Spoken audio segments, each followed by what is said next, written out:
দিনাজপুরে লিচু বাগানে পরিচর্যায় ব্যস্ত সময় পার করছেন বাগানীরা। আবহাওয়া অনুকূলে থাকলে এবার ভালো ফলনের আশা করছেন তারা। এ বিষয়ে বিস্তারিত জানাতে দিনাজপুর থেকে যুক্ত হচ্ছেন সহকর্মী ফখরুল হাসান পলাশ।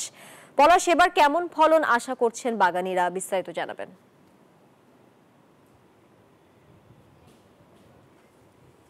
ধন্যবাদ আপনাকে একটু জানিয়ে রাখি, দিনাজপুর কিন্তু লিচুর রাজধানী বলা হয় এবং এখানে কিন্তু আমরা দেখেছি যে ছোট বড় সব মিলিয়ে প্রায় 5,500 হেক্টর জমিতে কিন্তু এখানে লিচুর বাগান রয়েছে। এবং আমরা একটু আপনাকে যদি একটু দেখাই যে এখন কিন্তু লিচু উঠতে আরও আপনি জানেন যে প্রায় মাসখানেক সময় কিন্তু এখনো লাগবে। এবং আমরা দেখেছি যে একেবারে লিচু একেবারে মুকুল থেকে একেবারে ছোট অবস্থায় যখন আসতে শুরু করে এই সময় কিন্তু পরিচর্যাটা একটু কৃষকদের বেশি করতে হয়, কারণ আপনি জানেন যে এই সময় বিভিন্ন প্রাকৃতিক দুর্যোগ, রোদ সহ তাপ সহ অনেক দুর্যোগ কিন্তু তাদেরকে মোকাবেলা করতে হয়, যে কারণে কিন্তু বিভিন্ন স্প্রে এবং বিশেষ করে এই সব লিচুর গাছের গোড়ায় পানি দেওয়া সহ বিভিন্ন পরিচর্যা কিন্তু তারা করে যাচ্ছেন। এবং আমি লিচু বাগানীদের সাথে কথা বলেছি, তারা বলছেন যে আসলে আবহাওয়া যদি এবার ভালো থাকে তো তারা সেই কাঙ্ক্ষিত সেই ফলন কিন্তু তারা পাবেন। এবং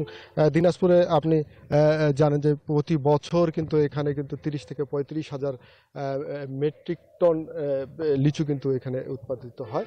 এবং বিশেষ করে আমি যদি জাতগুলোর কথা একটু বলি, যে এখানে কিন্তু বিভিন্ন জাতের কিন্তু লিচু রয়েছে, বিশেষ করে মাদ্রাজি, চায়না থ্রি, তারপরে বেদানা সহ বোম্বাই জাতের লিচু রয়েছে। এবং আমি দিনাজপুরে বেশ কিছু লিচু বাগান ঘুরে যেটি আসলে উপলব্ধি করলাম সেটি হচ্ছে বোম্বাই জাতের যে লিচু রয়েছে সেগুলো কিন্তু আসলে ফলন অনেকটাই বেশি। এবং অন্যান্য জাত যেগুলো রয়েছে বিশেষ করে বেদানা এবং চায়না থ্রি সহ অন্যান্য জাত, সেগুলো কিন্তু সেইভাবে কিন্তু আমরা কিন্তু ফলন কিন্তু লক্ষ্য করছি না। এবং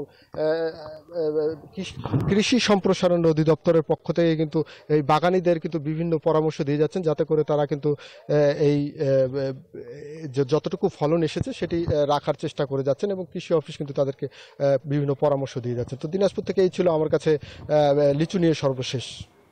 পলাশ, আপনাকে ধন্যবাদ যুক্ত থাকার জন্য। বান্ডেল থাকলে প্রতি সেনমানিতে টাকা বাঁচবে। বিকাশ সেনমানি বান্ডেল কিনে জিতুন প্রতি লেনদেনে।